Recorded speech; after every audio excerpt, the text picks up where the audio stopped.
Hey everyone, it's Jarrett from minijunkie.com. Thanks for joining me. Today I'm here to talk to you about Tufts. I hope you can see this. I've got the camera mounted extremely weird. But I wanted to, I had a lot of fun doing my tutorial video about the Necrons. Wanted to try my hand at a product review and maybe give a word of warning if I'm being honest. And believe it or not, this is the same painting area you saw that looked like a complete disaster in the last film. But enough about that. So hopefully most of you know kind of like what this product is by now, because it's a really cool product. I'm going to show you a couple different places you can get it, or types you can get. Here we have the newly released Games Workshop Tufts. They come, I think there's only two different colors. I tried buying both of them. I think I've only tried using this one here. And then Army Painter makes these Battlefield Tufts in a few different colors. I've got like Swamp, Jungle, Highland, and I think there's maybe even more Winter I think they have as well.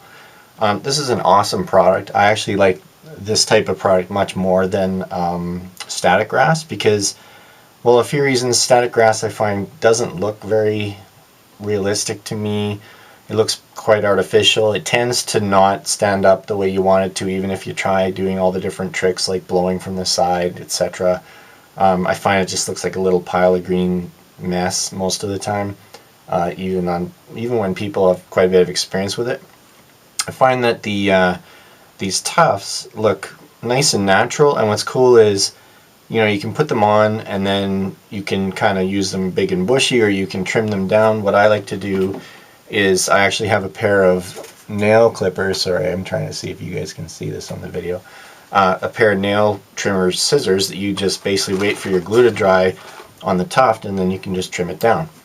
So anyway, what you do, I'll just real quick talk about what you do with these things.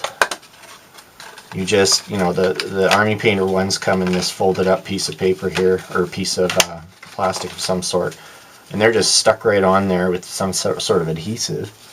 And all you do is find the size you want, pull it off with a set of tweezers. And what I do, to be honest, is just wipe on a little bit of super glue on the bottom of it. That's just going to help it stick. I don't really trust the adhesive that it comes with that holds it here.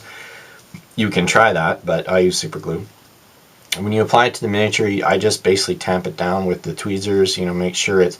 This is the key thing, and this is what I'm going to talk about when I get to the Citadel stuff. But basically, the Army Painter Tufts do a good job of conforming around, let's say, gravel or rock or whatever you've already applied to your base. It's pretty easy to tamp it down all around that and to make it look like a natural part of the landscape. You get a good... What I don't like as much about the Army Painter version is the sizes. In fact, sometimes, I don't know if I have it here, but I have one that is like almost just a big carpet of green on one half, and honestly that's a pain in the butt to work with because you're pulling off big chunks, or you have to trim a little piece kind of like right on the plastic, which isn't really enjoyable. So that would be my one beef. I wish they could get some consistency in terms of the sizes you're getting off the sheet. That would be spectacular. They're also a little bit less available, at least for me, in Canada right now, in Edmonton. So it's certainly easier to get the Citadel. But I can order these. They're $5 a pack. I can order these from a Cool Mini or not. And what I do is just batch order a bunch of them, and then that way, save on shipping. I'm probably holding these upside down for you guys. Yeah. Save on shipping and, stock up, and they last quite a while. So, I'm pretty happy with the Army Painter for that reason. I like the variety of colors. The Swamp is a darker looking color. Jungle's a greener. The Highland Tuft is more of a kind of a brownish, but there's a really good variety there. So the Citadel stuff comes in this box, which feels a little wasteful as far as packaging, but whatever, don't care. 16 bucks Canadian, so 3 times as much as a pack of these, but you don't pay shipping. And what I do really like about this is you get a lot, right? You get a big sheet of this stuff, and what's really great is they're all the right sizes in terms of small for smaller miniatures all the way up to larger ones, let's say for dreadnought bases or larger monstrous creature bases. So the sizing is great. The problem, and look at this one fell off, the problem I have with these is I don't know what this is. Like, is this white glue, or what are these stuck to the sheet with? I can't honestly tell. I think it's white glue.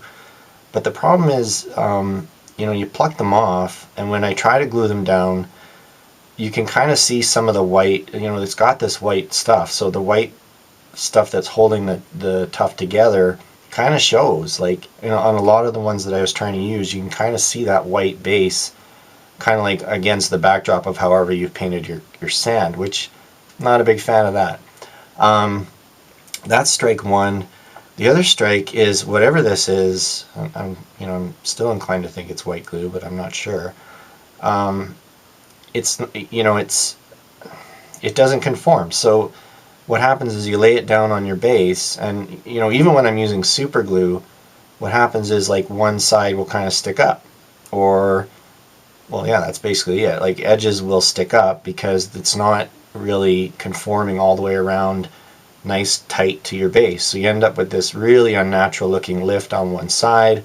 It's not looking like a natural integrated part of the base. So I'm going to keep, maybe, you know, I'm 50-50 on this. I think I'm going to keep trying to make it work, but, you know, the white backdrop of each piece is really not looking that good to me.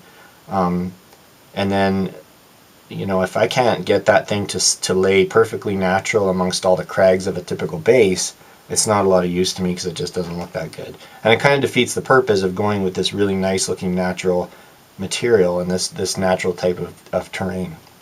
So what really blows is, you know, I feel like GW missed an opportunity here. This could have been a really kick-ass product, but with just a few design decisions, I think they kind of maybe did a misstep, and it's not really that recommended. So given the choice, I would go with the Army Painter.